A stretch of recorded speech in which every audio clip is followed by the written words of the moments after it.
For my final project, I've chosen to update a current lesson on elements using the TPACK model for enhancing the lesson. As you see in the lower right-hand corner of this screen, you are seeing the TPACK model that has three separate circles that combine into a Venn diagram in which we have kind of a bullseye effect where we want to land as close to the middle of that Venn diagram on a consistent basis as we can. The three areas that we are supposed to have knowledge in as an educator, as a teacher, is content knowledge, which is the material that you're teaching, pedagogical knowledge, how the students are going to learn that information, and then technological knowledge, how can we implement technology to enhance and make the lesson hopefully better for your students.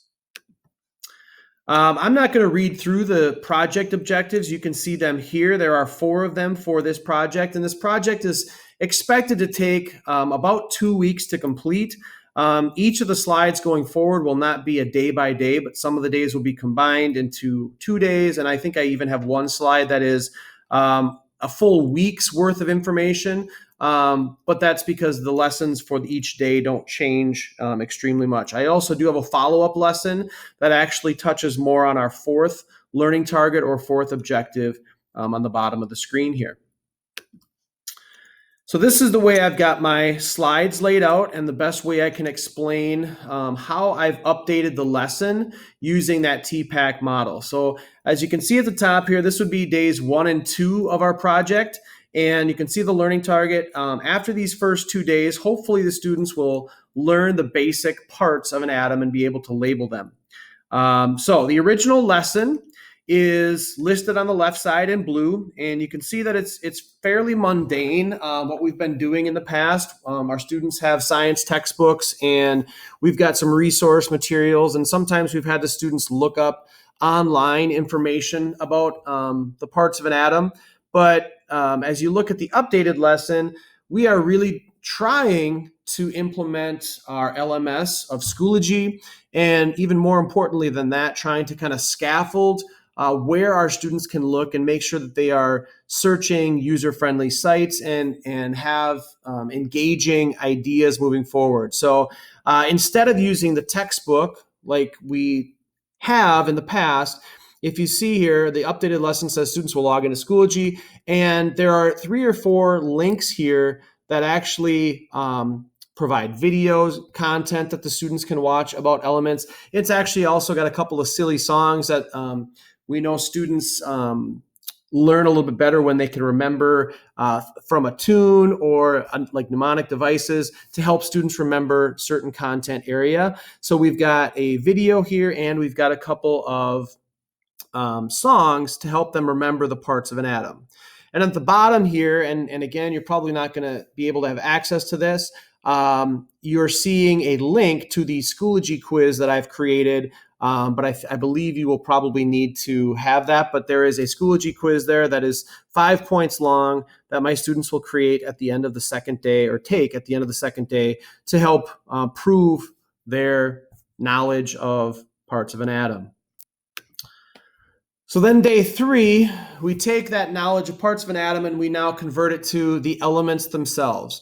So students are going to kind of have some fun. You can see a couple of links again on the updated lesson. Those links are interactive periodic tables. So it actually has the periodic table there, and the EdTed one at the second link there is actually a link that when you click on each element, it pulls up a short video, 3 to 5 lessons, or 3 to 5 minutes, excuse me, that kind of gets the kids excited about a certain element or wanting to learn about more about that certain element. Obviously gives them some information, but we want them to dive even deeper into learning about those elements. You can see that the last bullet point on each of the lessons is that we want the students to create a list of their top 5. And the reason for that is we don't want a lot of duplicates with our research. We don't want everybody selecting hydrogen. We don't want everybody selecting oxygen. Some of those main ones, we want to diversify.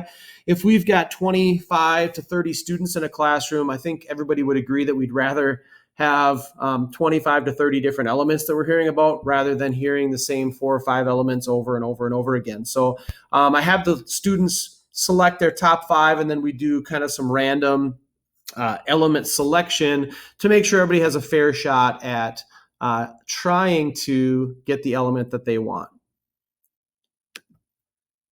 So days 4 and 5 is where the research comes in and the selecting of the elements. On the original lesson, I've got sticks that I draw in class, which I don't have a problem with using, and I could definitely continue to use that. It makes it fairly straightforward. But I thought I would try to implement our use of Schoology and really try to use this as a motivating factor for my students to get started with the lesson for the day. So one of the things that I changed in the updated lesson was getting the students to log into Schoology and go onto our discussion board. And the first couple of students who get onto the discussion board will get the first choice. So when they add their input to the discussion board, it'll pop up that I want hydrogen, or I want oxygen, or I want nitrogen. And then once that has been selected, no other student can select that element. So just really forcing the kids to come in and grab their Chromebooks out of the Chromebook cart, get in and log in as quickly as they can to really get the class started and use our class time as wisely as possible. You also see on the updated list that we have 3 more links here that it says students can use the following links to research. These are all links that I've looked up over the past week that are very user-friendly, have good ratings, very easy, kid-friendly, nothing on there that's going to be take them to a bad place or force them to use any of their personal information to dig deeper. And then you can see that I've got a link to a PDF there, and this is a PDF that has questions. And as I tried to click on that link, I realized that, again, because that link is in Schoology, like I've said here, you guys don't have access to it. So what I did was I actually created a screenshot and put it onto this slide here, and then gave you a little bit of an explanation as to why this PDF is here. So if you look, you can see there are 15 questions that I've kind of constructed and put together for the students to try to research about their element, kind of the interesting things, what most people want to know about the elements as they move through the course of finding out about them. But we want to give the kids some choice. We know that in pedagogy, choice really leads to ownership. So if there are about 10 things on this list, or we even allow the students, or we would allow the students to select questions outside of this sheet, but we really want the students to answer about 10 questions about their element. And here's a list of 15, but again, they don't have to use from this list. They don't have to use all of them. They certainly can if they want to go above and beyond the 10 questions.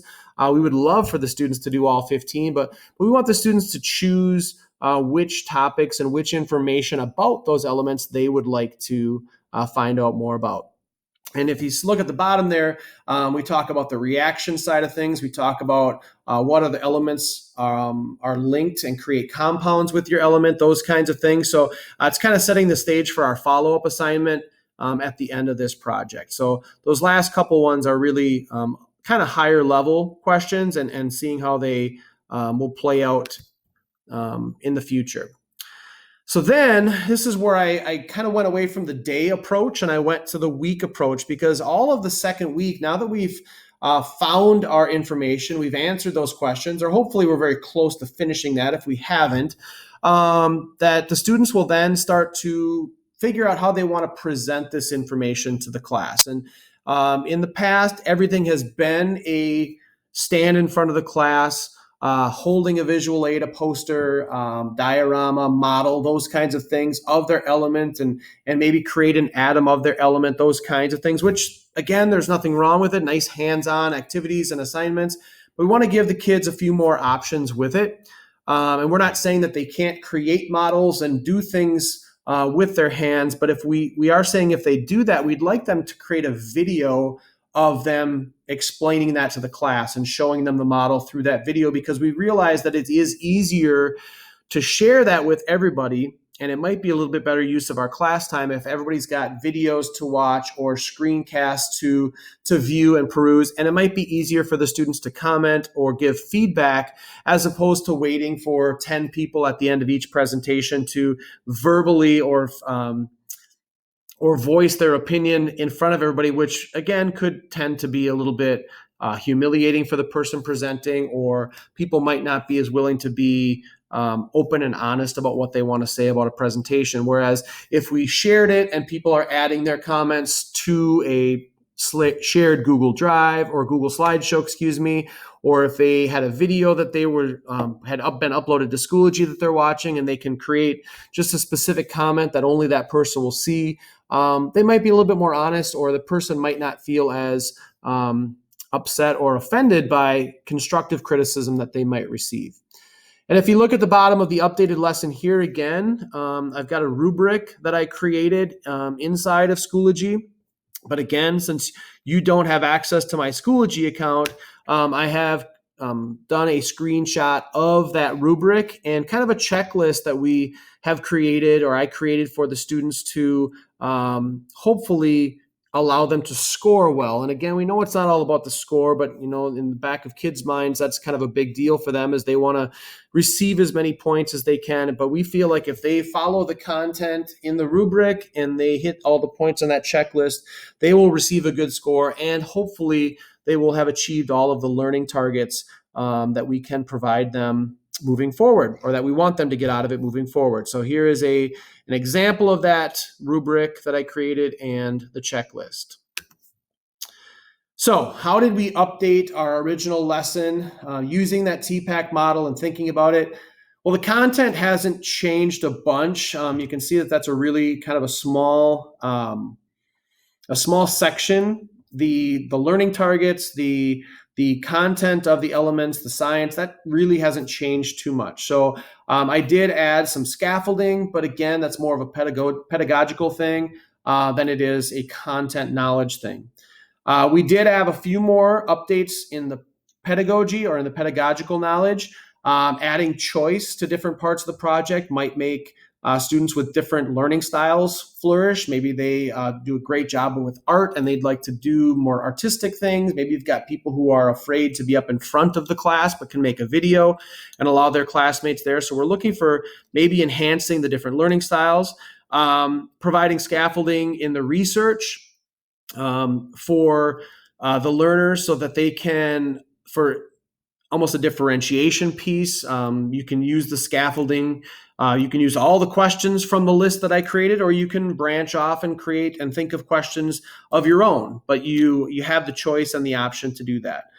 Providing a rubric for students definitely makes it easier for them to know the expectations and have an idea moving forward. It allows me more access to the students' notes by putting it into an interactive and a shared Google Doc. I can see how they are working, and I can be more proactive with keeping those students on task and moving them forward. Students are allowed to comment in a more timely manner and hopefully a safer manner about the classmates' presentation in a non-threatening way. And then provide less threatening ways to present the information instead of having to talk in front of the class. Like I said, we have a lot of people who have a lot of anxiety that gets caused by standing in front of their classmates and having to present information. So hopefully we can alleviate some of that moving forward. The biggest, obviously, updates to this lesson with the TPACK model are based on the technological knowledge. We've added a lot of technology pieces to it from the original lesson. Allowing the students to learn from more than just a textbook. There are video options. There are song options that are obviously linked as a video.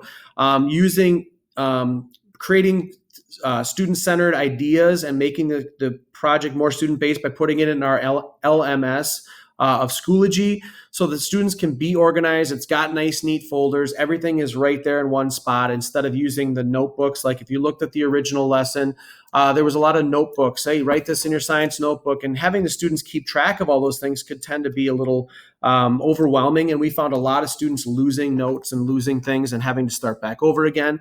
That also might be a pedagogical update versus a technological one, but we definitely use the technology to help that. Using other mediums to help the students remember parts of the atoms, like silly songs, things like that, again, might be another pedagogical thing. Allowing students to type their facts instead of writing them in their notebooks. We have some students who are better typers than writers.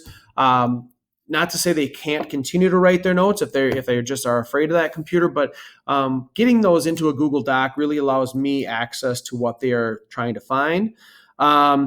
Sharing the projects all in one place. In years past, we've had people forget their visual aids at home, and just became a very difficult thing. Nope, I can't present today. I'm going to have to lose a couple points because I'm late because I don't have my materials here, those kinds of things. Here, I want them to share that with me as quick as possible, so we have everything right there ready to go. Instant feedback from things like Schoology quizzes allows those students to get immediate feedback and change their thinking before they develop bad habits. Again, also probably a pedagogical update as well. Students learning to create a video and upload it into Schoology, if that's the route that they chose to use. That's a pretty fun topic, I think. I think a lot of students like to create videos and do things like that. And then you've got students learning how to give good feedback to their classmates without making it seem harsh or a put down, learning how to give constructive criticism moving forward.